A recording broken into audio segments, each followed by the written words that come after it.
Hi everybody, I'm Zeb Fima for research analyst for Action Alerts Plus. I'm filling in for Catherine Ross, who will be back on Monday. Jim, we've got a lot to go over. Let's jump right into it. Intel is our real money stock of the day. They had an okay quarter as far as the headline numbers go, but guidance was an issue. What's the one thing investors need to know? Okay, Zeb, I think it's whether there really is data center weakness, because that was where he really identified that things were wrong. Considerable drop-off, much more than I thought, much more than anyone thought, maybe much more than even conceivable, and it's rippling through to Nvidia.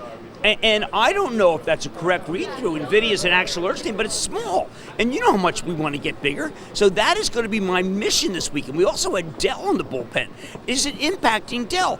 Is it mostly China? Is it Bob Swan not having a handle on things? Is it AMD taking share? Zeb, more questions than there were answers last night. And believe me, I have made a ton of calls on this, and I still don't know the answer. Sometimes you have to own that you don't know it. Right, and we're definitely going to be looking into it. Again, this is our real money stock of the day, so Kevin Curran is digging into all the different angles. The bottom line is there are so many companies connected to the data center, and Intel's commentary is affecting it, but some might be gaining, like AMD, and some, we'll see what happens, like Nvidia double down on Mellanox. But we'll get into more of that on the Action Alerts members only call. Why this is so important, okay, is that we sold Nvidia much higher. We felt that all the hurt had been taken, came down. We got autonomous drive, we've got machine learning, we got artificial intelligence, we do have gaming, but we need to respond to this idea that the Chinese overbuilt for their data center cloud, and that would be Alibaba and Amazon. Right, no spend in the first quarter, it's all getting backed up, so they overbuilt, they're growing into that. Now, Amazon's not up yet, and for our own video, for club members, I'm going to tell you what to do. Right. Jeff Marks had fantastic analysis, so we're going to get into that. Jim, moving right along, so let me give some context real quick. Yesterday, we're talking about Tesla. You refer to Elon Musk as P.T. Barnum and Bailey Circus. Very successful ringmaster. Right. Right, very successful. For how he conducts his earnings calls. Can you name me any other person who ran a circus? I can't name you another stock that wouldn't have been down a lot more than that on the quarter. This might be Circus Maximus for all I know. Circus Muscumus. We'll have to see about that one, trademark potentially.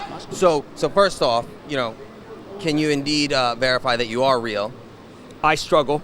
I've been at this for a long time. It's entirely possible that I am now some sort of, simulation. Although if you are, he would be too, I assume. Well, he's a double simulation. Now, look, he's a brilliant man. But the first line of the conference call was the million robo-taxis. That's that got me going. The idea that the numbers weren't that good, it's okay. Like you can say the numbers aren't that good. The raising of capital, which banker is going to raise it? There are internal contradictions to this man, and here's what I want to say to him. There was a piece about you, Elon, in New York Times, written by Jim Stewart, and I said on air, and I will repeat again. Listen, man, I'm there. I am there for you because I believe in you, but I don't believe in the trash talk, okay? I don't believe in this notion that you have to just run yourself into the ground. I am going to say this right now. This simulation is worried about you. So the one thing I do have to ask, because investors do want to know, there are a lot of predictions. We're talking full autonomous, I think, in like a year. Yeah. I think he's at 65,000 delivers in the first quarter, but he's still targeting 400,000. He's saying that all the existing cars today can be autonomous. We're talking robo-taxis, I think 1 million taxis. Can we put faith in these projections? You don't need to do that. I mean, not that I want to like reach in and give him a hug. I don't think it's like a hug. I'm not really like a hug guy. Not that he impresses me as being a hug guy. Maybe he's a fist bump guy, but I'm going to go a little step. Look, I want to apologize. The moment that he stops with, hey, I'm going to do this, because all we want is cars. Cars are great. I want a Tesla. When I drove a Tesla, I absolutely loved it. I loved it. Right, nobody doubts the product. I built a charge pad. Before anyone had a charge pad at my inn, I put a charge pad in for him, okay? But the stuff that he's doing with the talking, no. Hey, listen, speak softly. Carry a big car. U-Pod? Under promise? I am going to give it. Elon, come on air. I know that he's going to say, well, that's the whole thing. He's craven as ever. I ain't craven. I just crave truth. All right, Jim. Circus Muscumus. You got to admit that's good. I have a feeling that's not the last time we've heard that. But, Jim, moving right along, let's jump right into the speed round. You know how it goes, 3 names, 1 minute. And this, the first one, I'll just give you a little heads up. You actually have a really good real money piece this morning, Ford. What's one thing we need to know? Ford, they decided to go for profitability, not one car worldwide. It's a truck company. And this next one, they're making the takeover bid on Anadarko. They reported earnings this morning, Chevron. Chevron needs Anadarko more than Anadarko needs Chevron. I got to tell you, Oxy, look out. Chevron must pay. Surprise release by Anadarko, by the way, really strong. There's a lot of questionable and quizzical things that Anadarko's doing right now. All right, I'm going to throw you a little bit of a curveball on this one. Yesterday, CNBC had the 2019 stock draft on Mad Money. You said that you thought the Beardstown ladies were going to take it this year with Alibaba, Biogen, and Visa. Why? I feel even more strongly Alibaba after what we heard about the big build. They don't have to spend any money, it sounds like, because they're all built out for digital.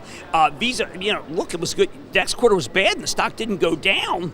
I mean, that's really amazing. And Biogen, hey, you know what? Lightning is going to strike. I think if Celgene got a bid and it's looking pretty good that Bristol bought them, why shouldn't Biogen? So they could be 3 for 3. I actually think they are. I like them too. Beardstown ladies, my money's on them. Let's go back to the fellow, the Tesla guy. Noah Syndergaard likes you, and he's really tall.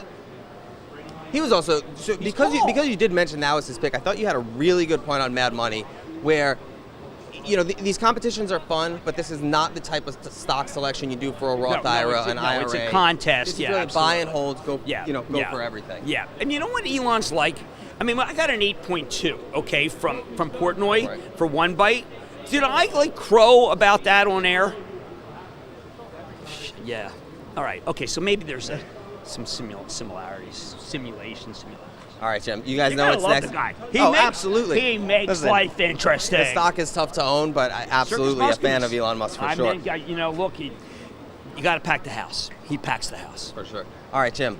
We did this last time. Let's do it again. Let's take it over to the tape. Oh, yeah. See what you're seeing. All right. Okay, here. So Verizon is the beginning of real recognition that the stock has come down too much. Walmart, they're claiming that Amazon's going to have to fire some people, but this is all Amazon same day. Exxon, I cannot believe how they skated and got by with really terrible numbers. Then now we're starting to realize the emperor's no clothes again. American Express did have a good quarter. The upgrade yesterday had more weight. Boeing, we're all struggling. I mean, come on, give me a break. The Southwest Air was incredible comments I got about that. Chevron, if you don't have growth, you got to look out. Disney, I don't know. How many people did he kill? How many people superheroes are back?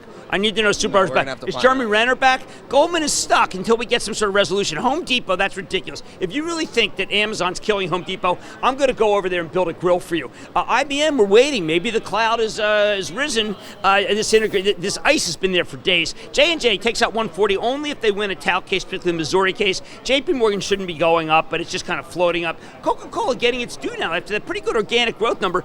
McDonald's, look, I got to tell you, it's up 15 straight points on nothing. 3M struggling after a 28-point decline. It's only up 10 cents. Will you give me a break? Merck had a great quarter. Nike's going to break out to 100 here. Athleisure's back. I have Columbia. Columbia's unbelievable, COLM. Pfizer just kind of percolating. Listen, Procter, that number was a really good number for Procter. People just said, let's sell. That was redundant. Taylor's doing an incredible job. Kudos, by the way, to Nelson Peltz for getting things right there. United Technologies, when they do that split into 3, you're going to get great numbers from all 3, by the way, because Otis had a good quarter. Visa, finally, people forgot already. And here we are back with Verizon. All right, guys, there you have it. We're going to take this over to the Action Alerts members only call. I'm Zeb Fema for TheStreet, and Catherine Ross will be back on Monday. See you there.